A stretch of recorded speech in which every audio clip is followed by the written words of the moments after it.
The news day continues here on One News Now. I'm Riza Diaz. Before exiting the Philippine Area of Responsibility, Typhoon Odette pummeled most parts of Visayas and Mindanao, affecting thousands of families. Giving us the latest on the damages caused by Odette, we have with us this evening NDRRMC spokesperson, Mr. Mark Timbal. He's joining us over the phone. Sir Mark, good evening. Ms. Riza, good evening, and to all our viewers as well. Good evening, everyone. So, Mark, can you share with us the numbers as to how many casualties have been confirmed so far and how many are still being verified? Yes, as of this afternoon, Ms. Riza, we have received a new batch of reports coming from our counterparts in the local government unit disaster managers. The total number of reported casualties are as follows. We have received report of 31 people who have been reported killed by the storm, and then 3 injured and 1 missing. These are all, out of the 31, 27 of these reported dead are still for validation, and we were able to confirm 4 fatalities as of this morning.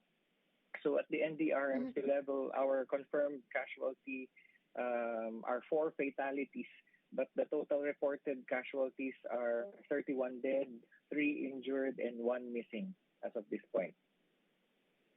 Sir, how about the search and rescue operations? Do we have an update on it?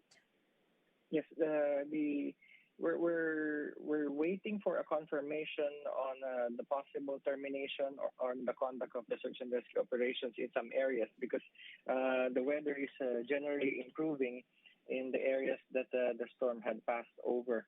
But so far, we have received a total count of evacuated populations amounting to 309,814. These individuals are staying inside evacuation centers. We're using 2,283 evacuation centers as of this night's reporting. And there are some of our evacuated populations who did not opt to stay inside evacuation centers and decided to stay with their relatives in safer places. The total count is 19,033. These are all coming from Mimaropa, the Bicol region, Region 6, Western Visayas, Region 8, Eastern Visayas, Region 10, Region 11, Caraga, and the Bangsamoro Autonomous Region in Macin, Mindanao, Ms. Riza. The effort for the restoration... Go ahead, sir. Yes, ma'am. The effort for the restoration of power continues in a lot of locations, as well as the efforts to restore mobile communications in the various affected areas. I'd like to report as well that the Office of Civil Defense was able to send its emergency telecommunications team. 2 of our staff have arrived in Siargao this morning, and we were able to establish satellite communications with the local government of Siargao.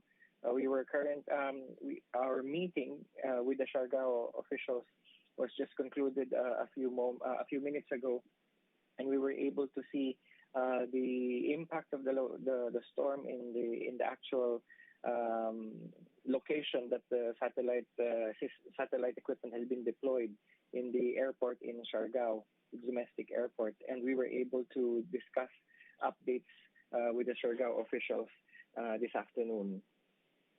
Yes, Sir, we understand communication is a challenge right now, but do we have an estimate already on as to how much is the estimate damage on infrastructure and, of course, houses? So far, we have received report of 20 houses that had been damaged by the storm. But with regard to the impact in agriculture, as well as damage to infrastructure and roadways and bridges, we're still waiting for the actual computation being done by our assessors. If you remember, the assessment has just started by yesterday. But a lot of our assessors are still looking into the damages, because the extent of the damage is quite large in communities. We have deployed drones as well as sought the assistance of the Armed Forces of the Philippines. The Eastern Mindanao Command of the Armed Forces of the Philippines had uh, committed to use their Black Hawk helicopters to assist us in the assessment. We're hoping that in tonight's continuing reporting, we will be able to receive figures on the damage to more damages for infrastructure and agricultural items. So as reported, there are plenty of areas that has or is experiencing power outages. Do we have a timeline on maybe when can power and perhaps cell signals can be restored in these areas, especially in Visayas and Mindanao? So far, we're waiting for the timelines that would come from our counterparts in in the NGCP and the local power cooperatives, as well as our telco partners who have cell towers in those areas. But during the meeting with the president last night, we heard that they're committed to ensure that all efforts will be done to ensure the restoration of those services at the soonest possible time.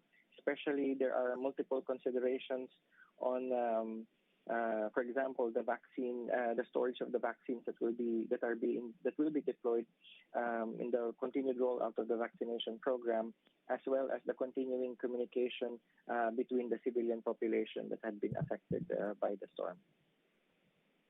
So you mentioned earlier about the people and the affected families that are in the evacuation area. Can we also get an update perhaps on the assistance that they are receiving? Yeah, the relief items for the evacuated population had been received as early as the time of their during the time of their arrival in the evacuation centers. We received information that some local government units are already asking for augmentation supply for their family food packs. And the national government having prepositioned family food packs and other non-food items in various warehouses in the country are already mobilizing to have these redistributed to those local governments. If you remember, during our briefing on the preparations done for this storm, we have prepared logistical support for all those warehouses coming from the Armed Forces of the Philippines, our counterparts there, and also from the air freighter, land freighter, and sea freighter services in the private sector that we have commissioned for these particular functions. The NDRMC has committed to have all of these items delivered at the soonest possible time so that we can allay the concerns of our local government units. A family food pack usually lasts 2 to 3 days.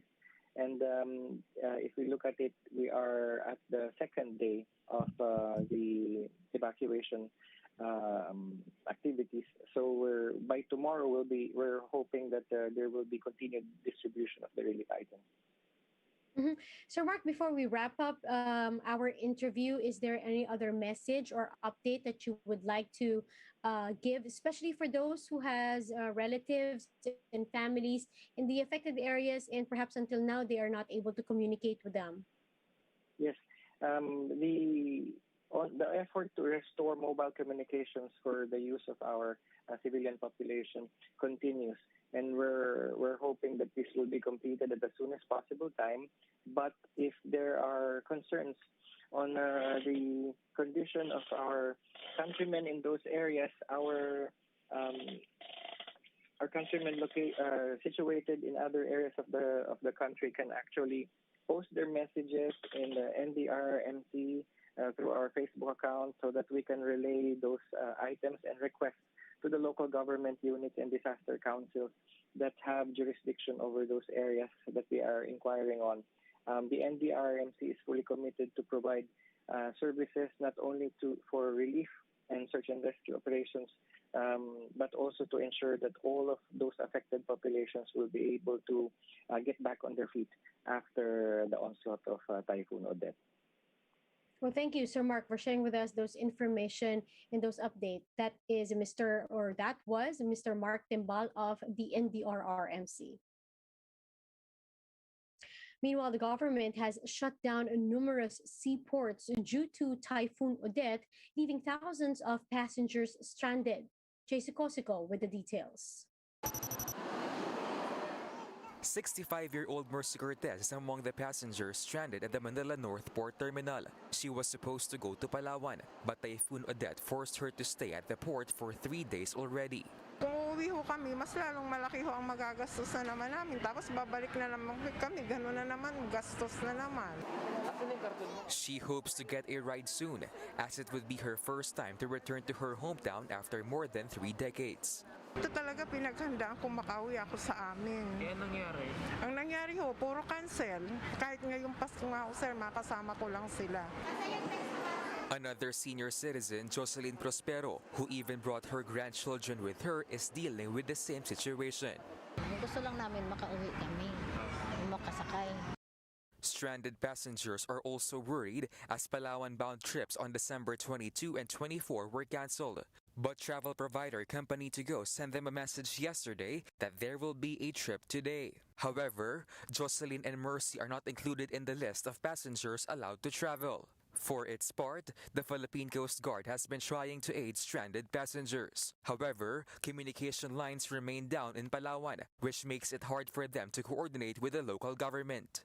Sa puerto kasi ang regulation diyan, pagka kailangan may endorsement galing sa kanila, otherwise hindi ka makakapag-travel. Subukan lang namin tawagan yung area commander namin doon through sat phone o sa barko. Kung makakonect kami, sabihin namin yung problema. For now, stranded passengers will not be allowed to go home yet as the weather condition in Palawan has yet to improve. Pwede siguro magsakay lang yung tugo at mag-ready lang, hintayin na bumuti yung panahon para pagka sinabi ng Pag-asa na clear na, we will also lift the suspension. So far, the PCG reports over 2,000 passengers, drivers, and cargo helpers stranded across Visayas and Mindanao due to Typhoon Odette. For News 5, JC Cosico, we are One News.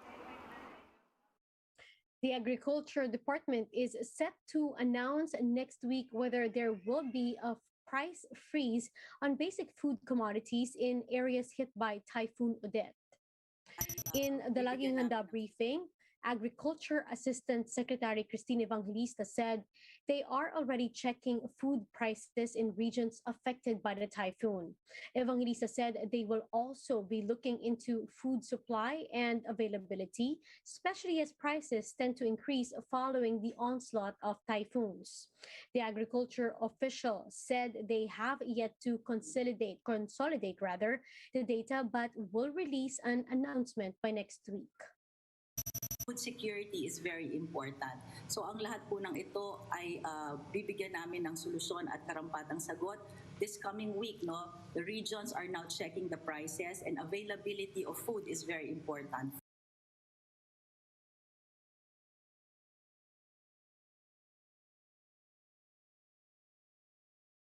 We'll be back.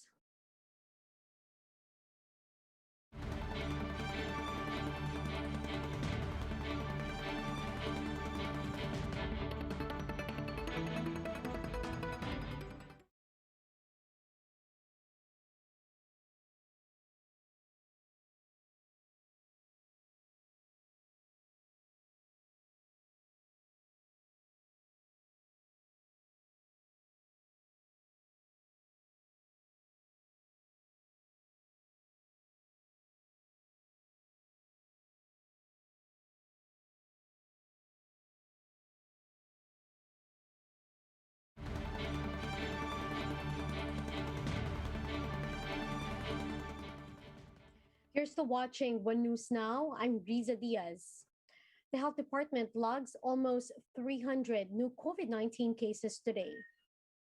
This brings the total caseload to 2.83 million, 9,900 of which are still active. 13 duplicates were removed from the count, 10 of which are recoveries, and 1 is a fatality. Now, over 100 more people died of the virus, hiking the death toll to over 50,600. 97 cases previously tagged as recoveries have been reclassified as deaths after validation. Now, total recoveries, meanwhile, are at 2.77 million, with 520 new survivors. Less than 1% of the 35,500 tests included in today's bulletin yielded positive results. Now, at least 3 laboratories were not able to submit data. Let's now take a quick look at today's other top stories. Comelec junks 1 out of 6 petitions against presidential aspirant Bongbong Marcos, declaring him a nuisance bet. The poll body regarded the claim as, quote, grossly insufficient. Now, Bongbong spokesperson Vic Rodriguez says the dismissal was expected. A U.S. court approved the recovery plan of flag carrier Philippine Airlines.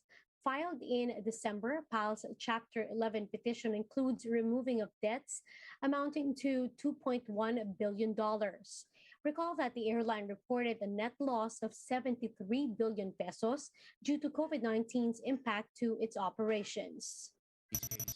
And the PNP chief, Junardo Carlos, says the tradition of dawn masses or simbang gabi is off to a good start. This after no untoward incidents were recorded since its first day. Carlos attributed this to heightened police presence around churches. Now, for more updates, visit News 5, the Philippine Star, and Business World Online. Visit our website, onenews.ph, for more in-depth analysis. You can also catch One News on Signal Play app. Register for a free account now at www.signalplay.com and stream One News live anytime, anywhere. I'm Riza Diaz. Mask on, wash hands, and stay safe, Philippines. We are One News.